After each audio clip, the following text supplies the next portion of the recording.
Saya tanya pada Anda, kalau Anda bisa menghafal Quran, benar menghafalnya, masuk surga tidak? Kalau Anda tidak tahu masuk atau tidak, bagaimana kita bisa punya motivasi untuk menghafal? Perhatikan, saya katakan kepada Anda, Allah berjanji dalam Al-Quran.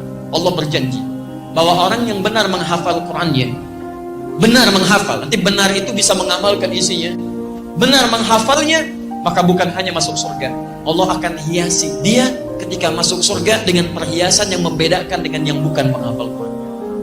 Demi Allah saya katakan, berusahalah menghafal Quran, karena Anda akan mendapatkan hal yang berbeda saat Anda masuk surga insya Allah. Janjinya dari Quran surah ke-35 Fatir ayat ke-33, paling kiri sebelah atas. Jannatu adnin yadkhulunaha. Awas, ada golongan para penghafal Quran yang masuk ke dalam surga Aden. Yang paling indah di dalamnya, awas, lihat baik-baik. Di dalamnya yuhallawna fiha min asawir. Mereka akan dihiasi dengan perhiasan-perhiasan yang sangat indah di dalamnya. Nanti tafsirnya ada di At-Tirmidzi nomor hadis 2915. Ketika seorang penghafal akan diminta naik ke surga, Masya Allah, maka nanti ada firman-Nya mengatakan, waqar. Saat Anda naik ke surga, bacakan bacaan Quranmu yang biasa engkau bacakan saat di dunia. Setiap dibaca, naik. Setiap baca, naik. Tiba-tiba Qurannya mengatakan, ya Allah, lihat baik-baik. Allahumma halli. Ya Allah, sebelum naik dia ke surga, hiasi dulu dia. Bedakan dengan yang bukan penghafal. Fayulbasu ilaihi tajul karamah, maka dipakaikan di kepalanya mahkota kehormatan. Kemudian dipanggil orang tuanya, sepanjang dia beriman pada Allah, beramal saleh, maka dipakaikan mahkota di kepala kedua orang tuanya sepanjang dia beriman dan beramal saleh. Dipakaikan oleh anaknya langsung. Ingat baik-baik ya, saat orang tua yang lain yang Anda anggap kadang amalannya biasa, pekerjaannya semacam Anda terlihat kecil dalam pandangan Anda, ternyata boleh jadi dia sedang menyiapkan ahli surga di kehidupan Anda. Ketika dipakaikan di kepalanya, Qurannya mengatakan lagi, Allahumma zidhu, ya Allah tolong tambahkan pada penghafal Quran, bedakan dengan fasilitator.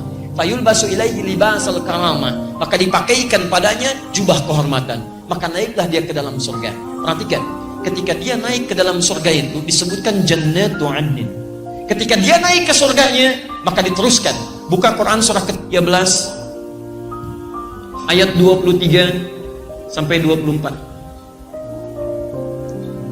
Dari mana Ustadz tahunya bisa membawa kedua orang tuanya? Bukan hanya orang tua, pasangannya dibawa. Jadi kalau suami penghafal Quran, istrinya beramal soleh, istrinya diajak oleh suaminya. Kemudian anak cucunya beramal soleh, diajak juga semuanya. Lihat kalimatnya, Quran surah 13 ayat 23. Kalimatnya sama awalnya. Jannatu adnin yadkhulunaha wa man salaha min abaihim wa azwajihim wa dzurriyyatihim. Ada ayat ini? Masya Allah. Jadi kesimpulannya, penghafal Quran masuk surga tidak? Sepanjang dia mendekat pada Allah Subhanahu wa ta'ala, mengamalkan isi Qurannya, menghafal dengan benar. Bukan hanya masuk, dia dapat perhiasan dan dikunjungi oleh malaikat di setiap pintu surga. Sampaikan ayat ke-24-nya. Wal malaikatu yadkhuluna min kulli babin, dan malaikat masuk ke setiap pintu surga menyambut mereka, bahkan mengatakan pada mereka, salamun alaikum bima sabartum. Selamat karena Anda sabar saat menjalani usaha di muka bumi. Sabar. Fa ni'ma uqbaddar. Maka senikmat-nikmat tempat terbaik, inilah tempatnya. Silahkan masuk. Baik. Jadi kesimpulannya, ketika Anda ingin masuk surga dengan cara menghafal Quran, ada yang masuk surga dengan cara tahajud, makanya dibuka babu tahajud. Ada yang ingin masuk surga dengan berpuasa, makanya dibuka pintu ar-rayyan, pintu orang puasa. Jadi ketika nanti Anda di akhirat, Anda dipanggil, hei ahli puasa, pintunya manggil ar-rayyan. Di begitu masuk, ughliqa, ditutup. Ughliqa itu bukan ghallaka, jadi ada aghlaqa, ada ghallaka, beda. Kalau ghallaka, nutupnya pelan-pelan, sehingga masih bisa ngintip. Perhatikan baik-baik. Ughliqa, ditutup. Kalau aghlaqa pakai hamzah itu seketika, tutup. Jadi, begitu ahli puasa masuk ke pintu surga, masuk semuanya, tutup seketika, tutupnya kencang. Jadi tidak ada kesempatan orang untuk mengintip. Ada apa sih? Babu tahajud, ahli tahajud masuk, ahli tahajud. Ahli Quran punya pintu sendiri. Ayo siapkan, Anda harus punya cita-cita. Saya mau masuk surga dari pintu ini, dawangkan amalannya di dunia. Anda harus punya cita-cita, teman-teman. Yang paling hebat adalah orang yang diperebutkan oleh semua pintu itu. Semua pintu mengatakan, dan nanti Abu Bakar As-Siddiq radhiyallahu taala anhu berusaha bermohon kepada Allah dengan kalimat-kalimat Nabi, meminta isyarat. Ya Rasulullah, adakah yang bisa masuk dari semua pintu itu?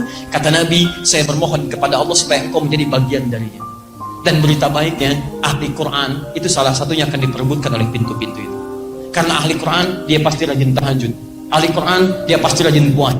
Ahli Quran yang benar, dia pasti rajin sedekah. Anda belum jadi ahli Quran yang terbaik, kalau belum bisa mewujudkan pintu-pintu yang dimaksudkan tadi. Mustahil ada ahli Quran meninggalkan tahajud, mustahil. Mustahil ada ahli Quran tidak senang dengan puasa sunnah.